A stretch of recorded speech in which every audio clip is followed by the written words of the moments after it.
Mesdames, Messieurs, chers amis, ici et devant vos écrans, la qualité d'une introduction à une soirée comme celle-ci est d'être brève. Je vais essayer de m'y tenir. Je voudrais vous dire aussi que je suis très heureux que nous puissions participer sur cette planète Terre de nouveau à une soirée en présentiel, comme on dit en nouvelle langue maintenant. L'être humain, ancien modèle que nous sommes, n'est pas fait pour être privé trop longtemps de ses droits fondamentaux.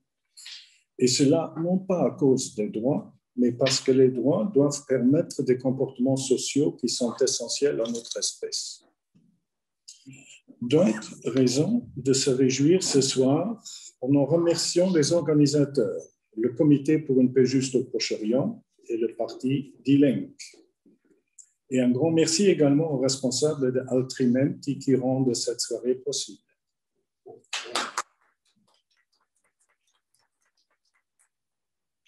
Une autre raison de réjouissance ce soir est le fait que nous pouvons accueillir ici Thomas Vescovi, notre conférencier de ce soir. Thomas me fait penser à ces nageurs qui s'entraînent en nageant à contre-courant. En nageant à contre-courant, on devient plus fort qu'en suivant le cours de l'eau, car le courant demande plus d'efforts à celui qui nage à contresens. La même chose s'applique en matière de recherche et d'activité intellectuelle tout court. On peut suivre des sujets à la mode, des sujets qui jouissent de soutien matériel et autres. Thomas s'intéresse notamment à la société juive israélienne, dont ses relations avec la société palestinienne et son rapport à l'histoire. Voilà un sujet pour un chercheur courageux. Alors, qui est Thomas Vescovi, notre conférencier de ce soir? Thomas est né en 1990 aux portes du Luxembourg, à Thionville. Est-ce que dans le contexte d'Israël-Palestine, je ferai le commentaire que la région de Thionville fait partie de nos territoires occupés par la France? Non. Cela date d'ailleurs de quelques siècles du temps du roi Louis XIV. Thomas a fait des études, une licence d'histoire à l'université Nancy 2, après un master d'histoire-recherche à l'université Paris 8, spécialité ère culturelle arabophone. Et Thomas Vescovi est professeur d'histoire-géographie et chercheur en histoire contemporaine. Il est à ce jour auteur de 3 livres.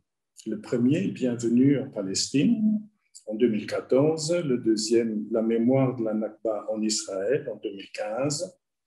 Et le tout récent, que vous trouvez au stand, L'échec d'une utopie, une histoire des gauches en Israël, publié à la découverte cette année-ci.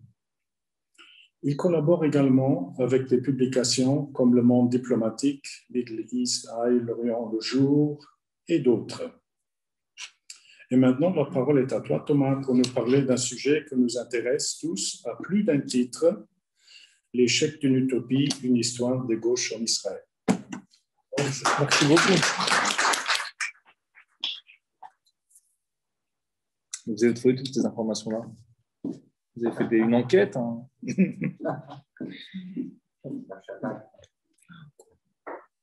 Merci beaucoup pour la présentation. Alors, c'est la première présentation que je fais en présentiel du livre, puisque j'en ai déjà fait 2 par visio. Et donc, vous imaginez pas le plaisir que c'est pour moi d'être face à un vrai public, peu importe le nombre. J'espère qu'il y a beaucoup de gens ici sur Internet, mais quand même là, c'est un vrai plaisir pour moi.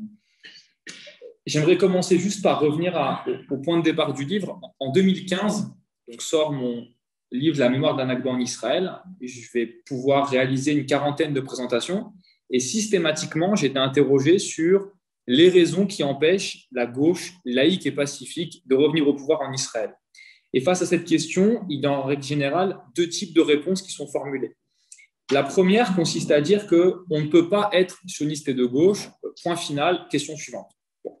La deuxième réponse consiste à dire que le projet sioniste de gauche était progressiste, était pacifique, avec le symbole que vous connaissez, je pense tous, du kibbutz, le fameux kibbutz, mais que la violence des Arabes, la violence des Palestiniens a favorisé la droite israélienne, nationaliste comme religieuse, au point de devenir aujourd'hui hégémonique, au détriment de ce fameux sionisme de gauche, originellement progressiste et révolutionnaire. Je pense qu'il y a une troisième voie, c'est ce que j'essaie de montrer dans ce livre-là. Il y a un autre récit et c'est vraiment le cœur du livre. Ce récit, c'est d'abord celui de milliers d'individus qui ont cru sincèrement en la réalisation de cette utopie, bâtir un État pour les Juifs sur des bases socialistes ou socialisantes.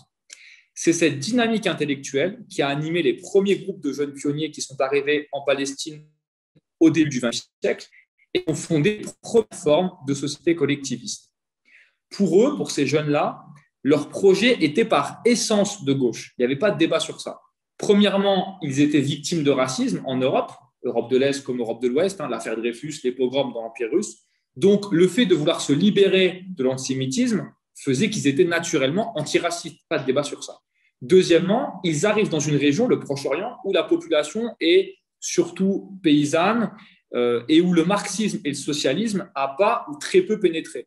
Donc, ils se perçoivent comme une espèce d'avant-garde révolutionnaire chargée justement de diffuser ces idées. Ils sont également animés par un vrai élan nationaliste et ils souhaitent revendiquer leur nationalisme, un nationalisme juif qui serait ancré sur des bases égalitaires entre les membres de cette nation juive qu'ils vont conceptualiser d'une manière sur laquelle on pourra revenir dans les questions, mais là, je n'ai pas le temps de m'y arrêter, le timing oblige.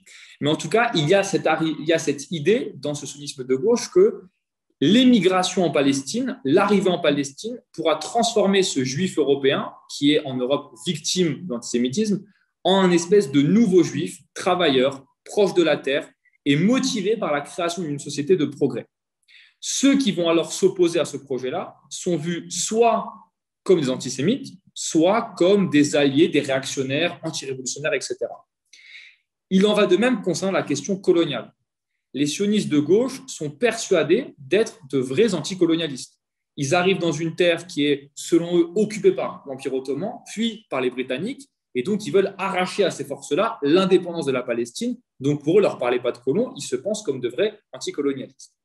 Jusqu'ici, je pense qu'on pourrait quasiment tous être d'accord pour expliquer que ce sionisme de gauche peut paraître comme un projet tout à fait noble pour quiconque se considère ou se définit comme de gauche. Sauf que voilà, le territoire où ces sionistes de gauche arrivent est habité et la population qui y vit n'a jamais fait vœu de leur céder la terre.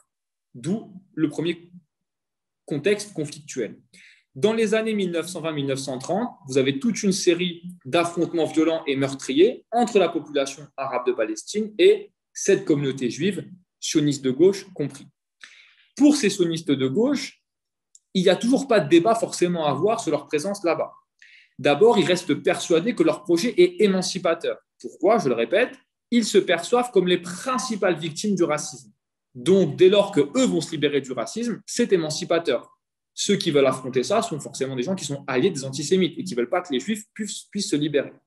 Et deuxièmement, les sionistes de gauche ont vraiment une vision des populations arabes de Palestine comme un ensemble de masses paysannes qui n'est que manipulé par les nobles bourgeois des villes et qu'à partir de là, ils s'opposent parce qu'ils sont manipulés. Mais eux, les sionistes de gauche, c'est la vraie avant-garde révolutionnaire, marxiste-socialiste, et que c'est eux qui feront triompher ces valeurs-là dans la région.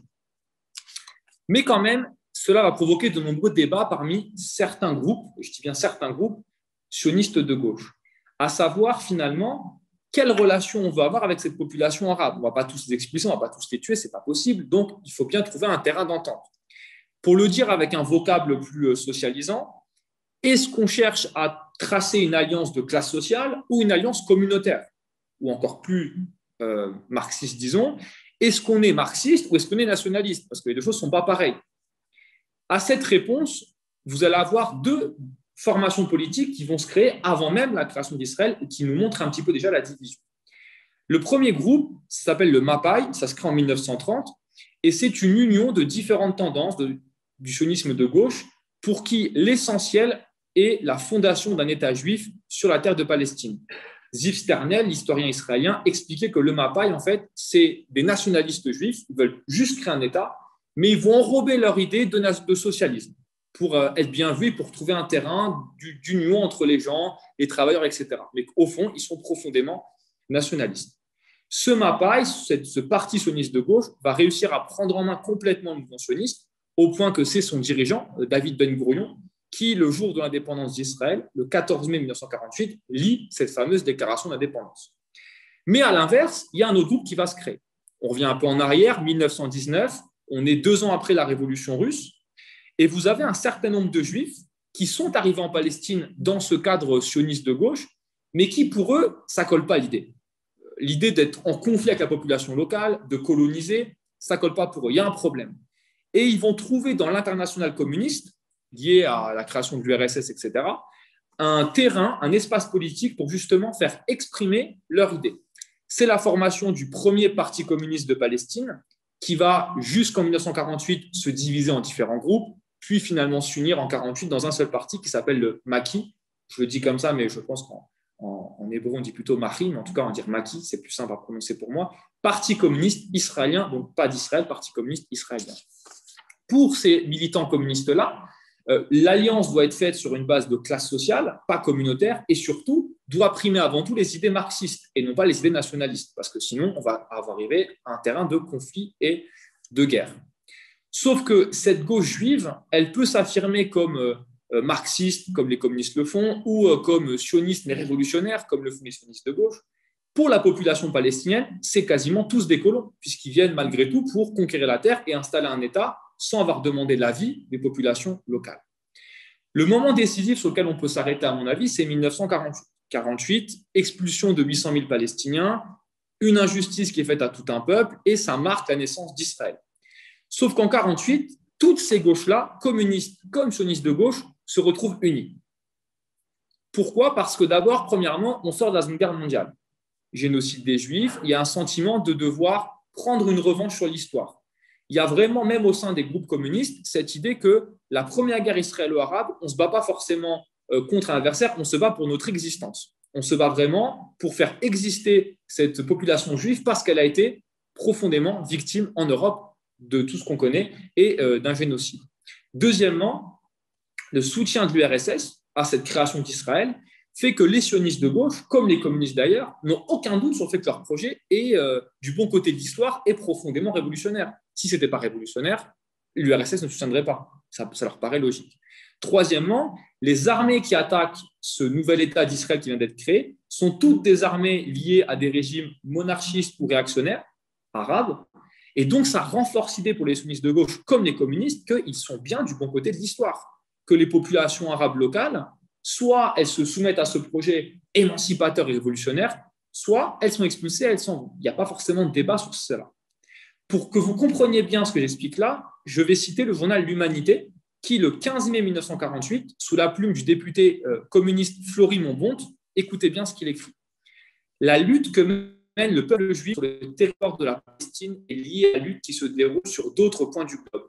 Le partisan grec, le soldat de l'armée populaire chinoise, le combattant espagnol, les démocrates du Vietnam, les patriotes indonésiens, les résistants hindous sont des compagnons de lutte des soldats de la Haganah. La Haganah étant les troupes juives qui combattent à l'époque les armées arabes en Palestine.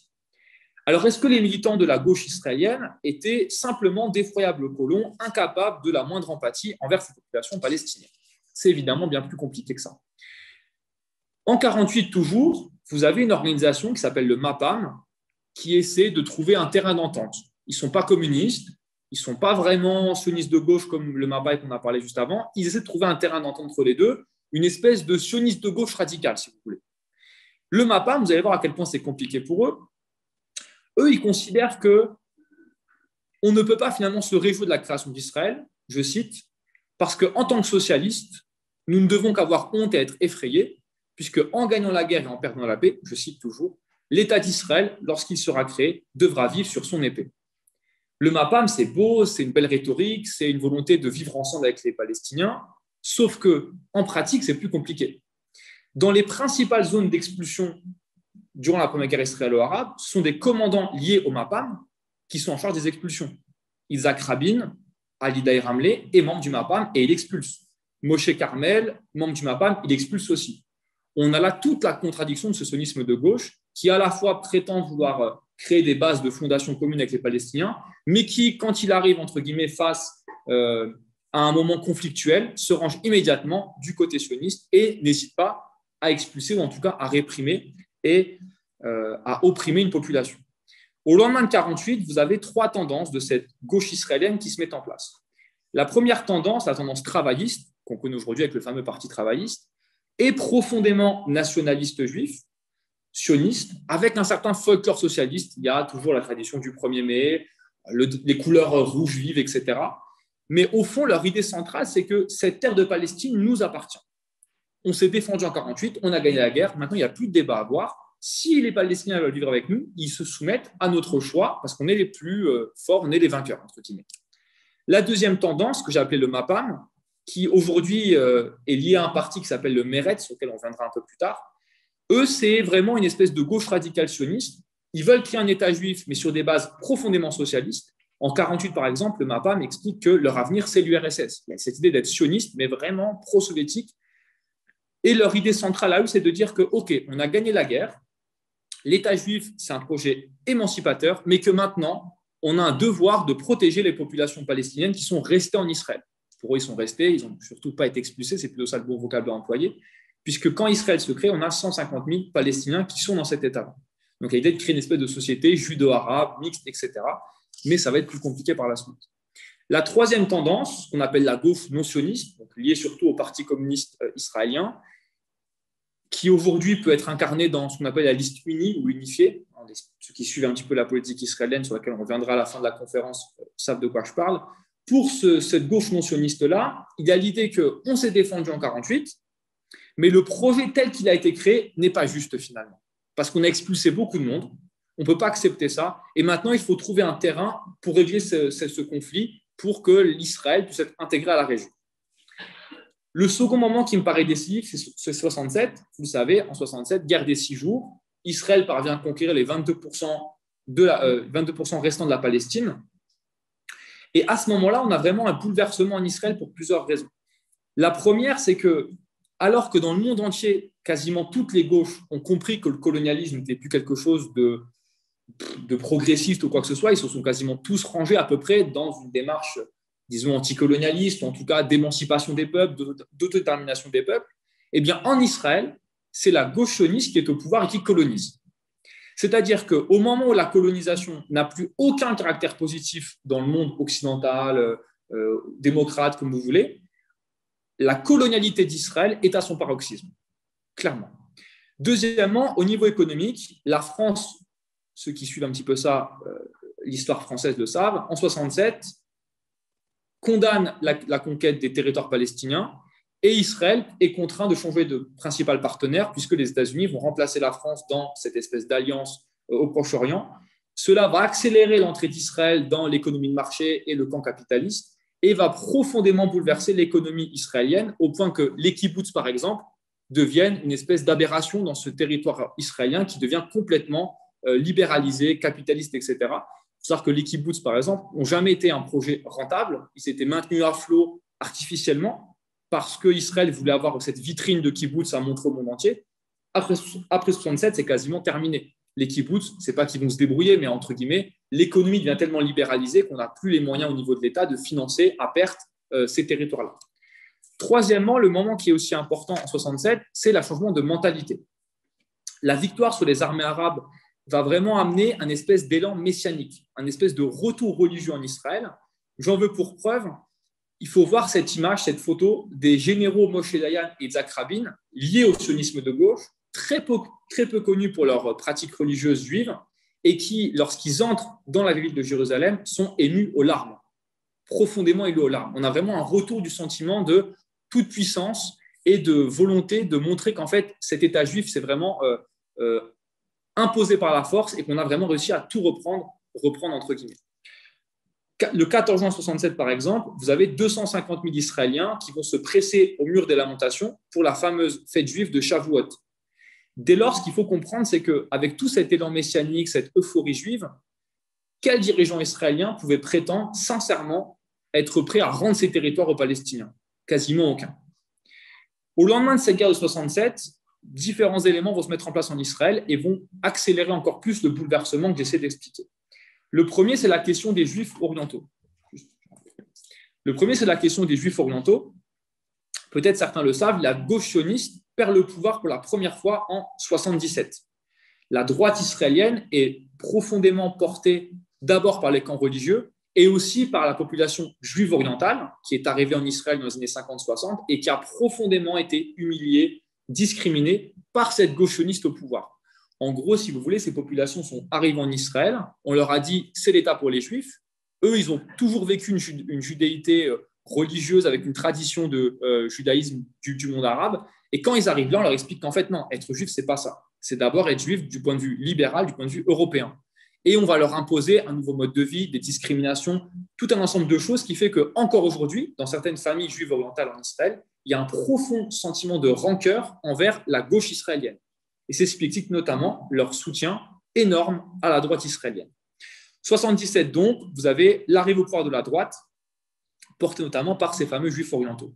Dans le livre, j'explique qu'il y a eu des tentatives de gauchisation de cette révolte des juifs orientaux, comme ce qu'on appelait les Black Panthers d'Israël, peut-être certains connaissent cette histoire-là, mais malheureusement, ça s'est à chaque fois soldé par un échec ou un aboutissement assez limité avec très peu d'influence finalement. Deuxièmement, la conquête du reste de la Palestine en 67 va faire naître dans la société israélienne de nouveaux groupes politiques où on a des anarchistes, des trotskistes, des maoïstes qui vont commencer à se rassembler autour d'un combat commun qui est celui contre l'occupation et la colonisation. Avant, c'était des militants plutôt isolés avec des groupes plutôt séparés les uns des autres. Et après 67, on a vraiment cette idée de se rassembler contre un combat qui maintenant leur paraît être essentiel. Le principal symbole, à mon avis, c'est l'organisation socialiste en Israël, qui est plus connue sous le nom de son journal, le Matzpen, qui va vraiment pouvoir faire naître une espèce de nouvelle réflexion. Ils vont être d'abord virulemment critiqués par la gauche sioniste, au point que certains, comme Michel Warshawski, qui a préfacé le livre, vont être poursuivis en justice, emprisonnés même pour leur militantisme contre l'occupation et la colonisation. Sauf que ce militantisme hyperactif de cette gauche radicale antisioniste israélienne va progressivement amener la gauche sioniste à se repenser. Ça veut dire que dans les années 80, cette gauche sioniste qui a perdu le pouvoir, qui n'arrive plus à se redonner une espèce de nouvelle voie, nouvelle ère, comprend qu'il y a là, dans ce camp de la paix qui est en train de naître, anti-occupation, anti-colonisation, un nouveau boulevard politique. Et vous allez avoir la naissance d'une gauche sioniste qui se recentre sur cette idée que, OK, en fait, maintenant, on a un électorat qui est prêt à soutenir une idée de deux États, de négociation, etc. Cela notamment favorisé par l'arrivée sur le devant de la scène de Yasser Arafat, de l'OLP, etc.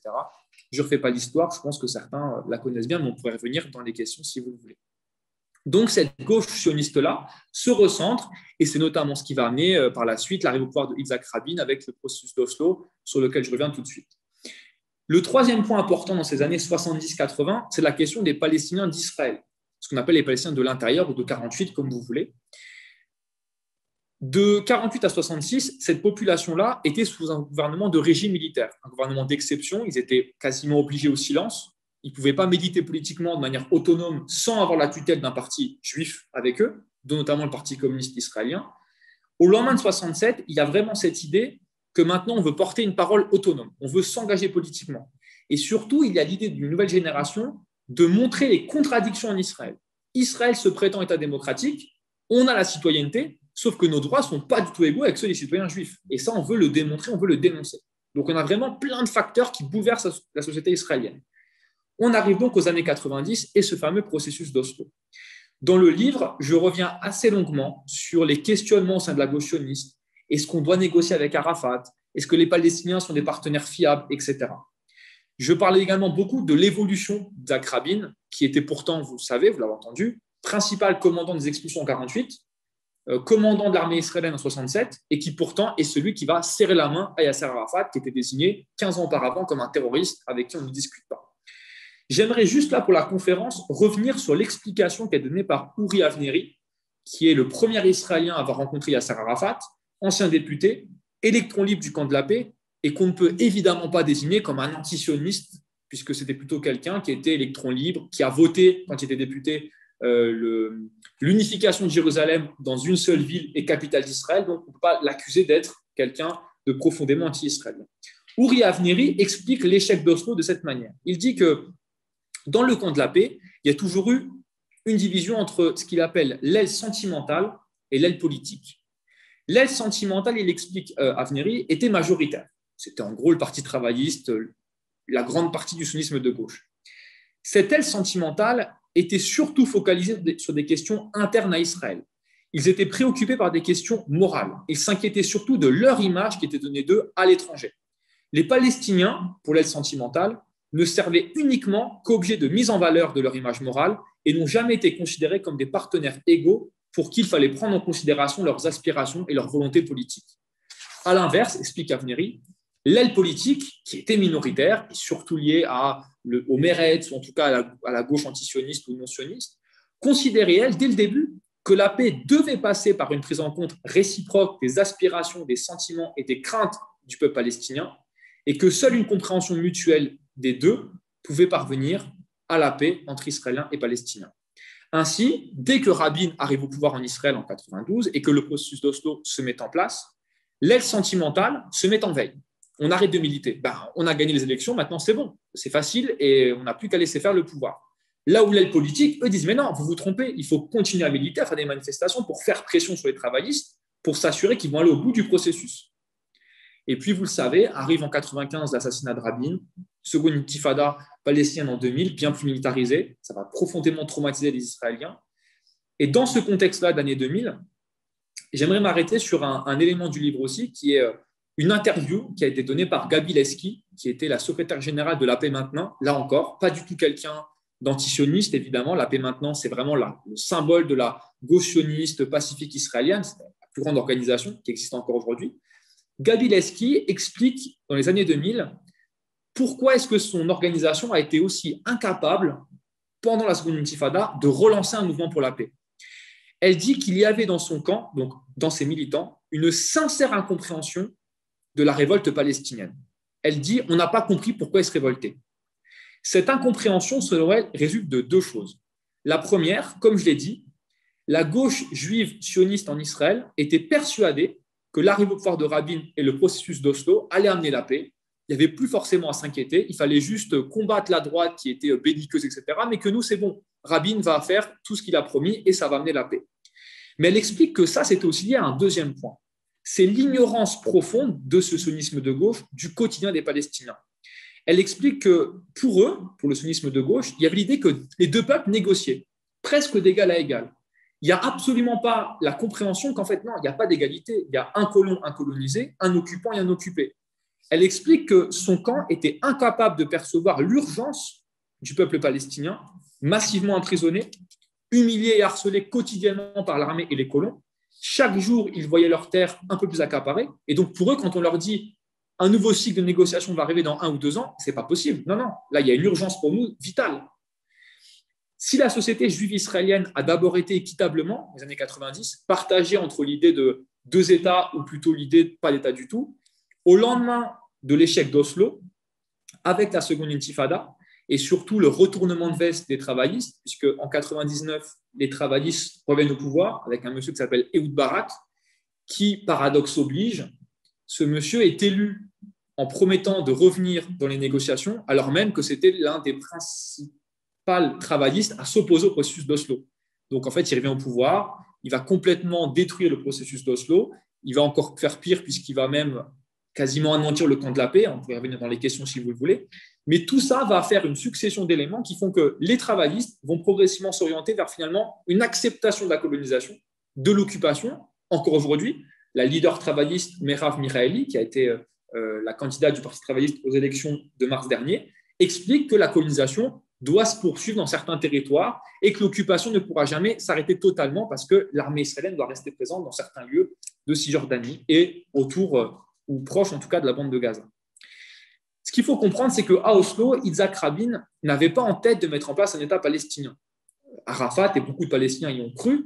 Quand on reprend les archives, on se rend compte que l'objectif central était d'arriver à une négociation à l'amiable pour mettre en place une séparation entre Israéliens et Palestiniens. Cette séparation à l'amiable a été un échec, puisqu'Oslo n'a pas abouti, ce qui fait que derrière, les dirigeants israéliens qui vont arriver au pouvoir, que ce soit Sharon ou comme à présent Netanyahou, sont des dirigeants qui ont un autre vocable. Eux, ils disent aux Israéliens, regardez, on a négocié, les Palestiniens ne veulent pas négocier avec nous, il n'y a pas de partenaire en face, donc la séparation, on va leur imposer par la force et uniquement en prenant en compte les intérêts israéliens. Les intérêts palestiniens, on s'en moque, ils l'acceptent ou ils ne l'acceptent pas, s'ils ne sont pas contents, on a de quoi faire pour les réprimer. Il faut vraiment avoir ça en tête pour comprendre la politique qu'a menée Sharon et celle que mène actuellement Netanyahou. Dès lors, évidemment, toute personne diplomate ou politique qui explique qu'il faut amener Netanyahou à la table de négociation, c'est évidemment la plus grosse escroquerie qu'on puisse dire à des citoyens. Alors, dès lors, pourquoi est-ce que dans mon livre, j'affirme en titre, et c'est la question qui m'est souvent posée, pourquoi j'ose affirmer que le projet d'État pour les Juifs au débat socialiste, donc pourquoi le projet de gauche sioniste est un échec? D'abord, je donne quelques chiffres. En février 2020, l'Institut pour la démocratie en Israël, institut indépendant, les officiels, a fait une étude auprès des jeunes israéliens. Il en ressort que 69% des Juifs israéliens âgés de 18 à 24 ans se définissent comme de droite. Si à 18 ans, on se dit de droite, imaginez-vous ce que ça devient à 50 ou 60 ans. Je ne sais pas ce que ça. En tout cas, on peut se poser la question. Deuxièmement, en septembre 2019, seulement 41% des enfants israéliens ont fait leur rentrée dans une école publique laïque. Donc là, il y a vraiment aussi un bouleversement en termes de choix des parents des écoles. Électoralement, il faut noter qu'on a les pires scores de son histoire pour la gauche sioniste. C'est la gauche sioniste qui a créé Israël.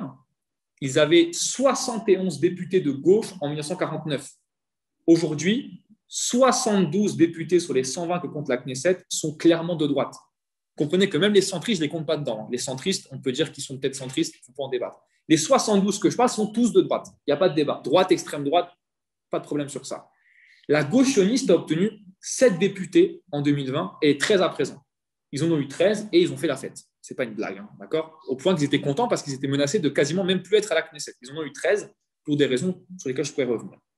Vous pourriez me dire dans les questions, et j'anticipe tout de suite, oui, mais Thomas, ça peut changer. C'est un rapport de force, ça pourrait changer. Je pense, et c'est ce que j'explique dans le livre, qu'il y a des raisons structurelles qui font que non, ça n'arrivera pas. Premièrement, Israël est un État aujourd'hui profondément libéral, qui est pleinement intégré au capitalisme occidental. C'est un terrain de prédilection de tous les jeunes start-upers qui veulent créer leur petite entreprise de technologie numérique. Et dans ce cadre-là, l'esprit collectif entre juifs, qui avait animé les premiers pionniers, également la gauche sioniste en 1948, n'existe plus. Les valeurs de socialisme, de collectif en Israël a quasiment disparu au profit de l'individualisme, au profit de l'idée de vouloir faire sa propre carrière, sa propre entreprise, etc. Et il n'y a vraiment plus cette espèce de valeur socialiste. Le socialisme, quelque part, est vu comme une espèce de folklore. Voilà. Les kibbutz aujourd'hui, c'est surtout des lieux où les jeunes couples très fortunés vont habiter pour créer leur petite maison, pour avoir un lieu de vie sain, naturel, etc. Il n'y a pas d'idée de venir là pour travailler la terre et refonder un État socialiste. Deuxièmement, Israël est aussi un État qui est profondément inégalitaire. En 2019, donc avant le triple confinement qu'a connu Israël, un Israélien sur 4 vivait sous seuil de pauvreté, 25% de la population, dont d'ailleurs 49% des Palestiniens d'Israël. 21% des retraités en Israël vivent sous seuil de pauvreté, avant le triple confinement. Sur les 220 000 rescapés du génocide juif qui vivent encore aujourd'hui en Israël, qui sont encore vivants, 1 sur 4 vit sous seuil de pauvreté. En mars 2020, 1 million de salariés en Israël ont été licenciés. Le taux de chômage est passé de 3 à 10%. 50 000 ménages ont vu leur niveau de vie drastiquement baisser. Sauf que si vous prenez les résultats électoraux des 4 dernières élections qui ont lieu depuis 2019, dans les villes les plus pauvres et les plus touchées par ça, la gauche sioniste n'existe pas. C'est-à-dire que le Meretz et les travaillistes obtiennent à peine 3% au total. Leurs scores à eux, ils sont principalement dans les grandes villes, là où plutôt on a une classe moyenne, moderne, plutôt en bourgeoisie. Dans cet Israël pauvre et qui a une tendance parfois à voter plutôt religieux, eh bien, on se rend compte qu'il n'existe pas. On pourrait se dire alors que c'est une situation similaire à plein d'autres pays dans le monde, où on a les gens pauvres qui votent plutôt à gauche. Oui, mais je pense qu'en Israël, ce n'est pas un État qui est normal et comme les autres. C'est ce que je voudrais essayer de faire comprendre.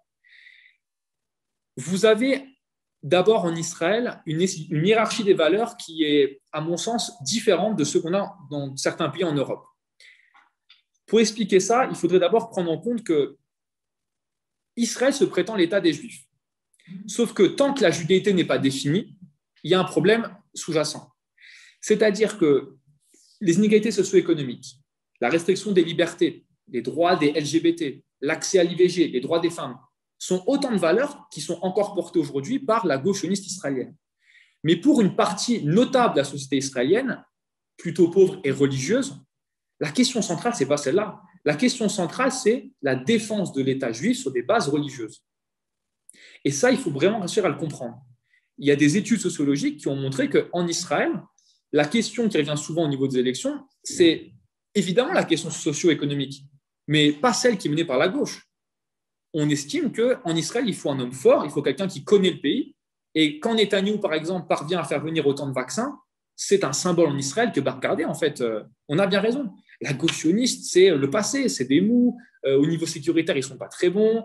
Et puis, en plus, ils sont un peu trop proches des Palestiniens et des Arabes. Donc, finalement, il faut défendre cet État juif. On y viendra évidemment dans les questions. Enfin, le dernier point qui est important à prendre en compte, c'est que cette gauche sioniste, je l'ai dit, a toujours été pas forcément liée aux Palestiniens, mais elle a réussi quand même longtemps à porter une espèce de voie de coexistence, notamment dans les années 90, de dire qu'on peut réussir à la paix, on peut créer des liens, etc. Aujourd'hui, en Israël, vous avez une attaque sans précédent contre, pas forcément le camp de la paix, mais toutes les ONG qui militent pour les droits des Palestiniens.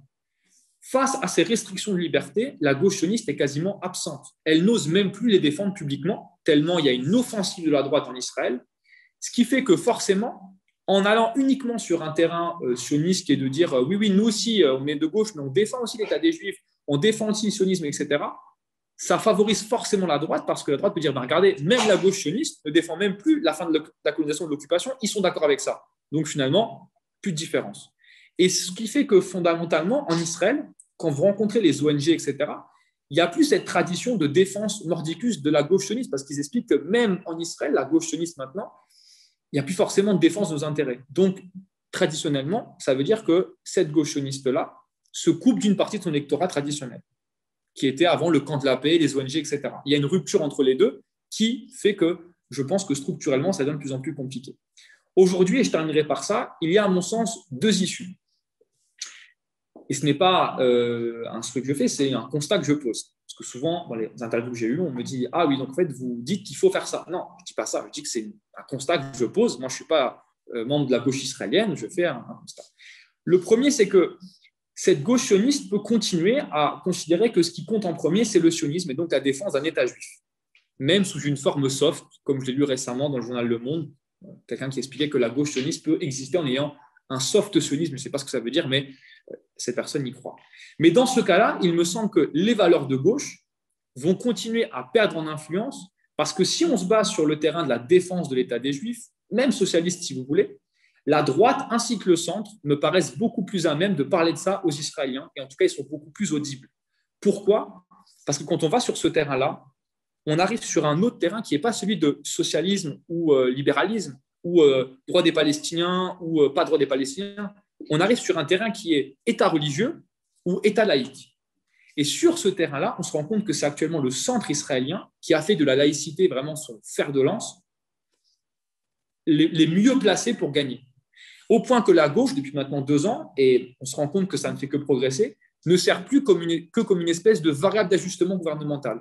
Voilà, on compte combien ils sont pour savoir combien ils vont pouvoir apporter au centre qui va, on suppose, dominer le jeu politique. Deuxièmement, on peut se demander si finalement cette gauche juive n'a pas une autre perspective. Cette perspective, c'est de se dire que si le camp juif progressiste est minoritaire en Israël, s'ils veulent vraiment rester de gauche et espérer un jour voir l'arrivée en Israël un gouvernement, disons, progressiste et puis un peu plus égalitaire ou de justice sociale, eh bien, ils peuvent se tourner vers les Palestiniens. C'est une perspective peut-être utopique, mais en tout cas, c'est celle que je pose à la fin du livre, qui est de dire que si vous voulez vraiment un gouvernement sans les ultra-orthodoxes et les religieux colons, etc., il y a dans le camp palestinien un pourcentage de la population, je ne dis pas 100%, mais un pourcentage qui pourrait être prêt à soutenir une espèce d'alliance judo-arabe afin de faire barrage à cette extrême droite et à ce camp religieux. Je vais m'arrêter là, parce que je pense qu'il y a d'autres questions qui vont arriver sur lesquelles on pourra revenir. Et puis, voilà.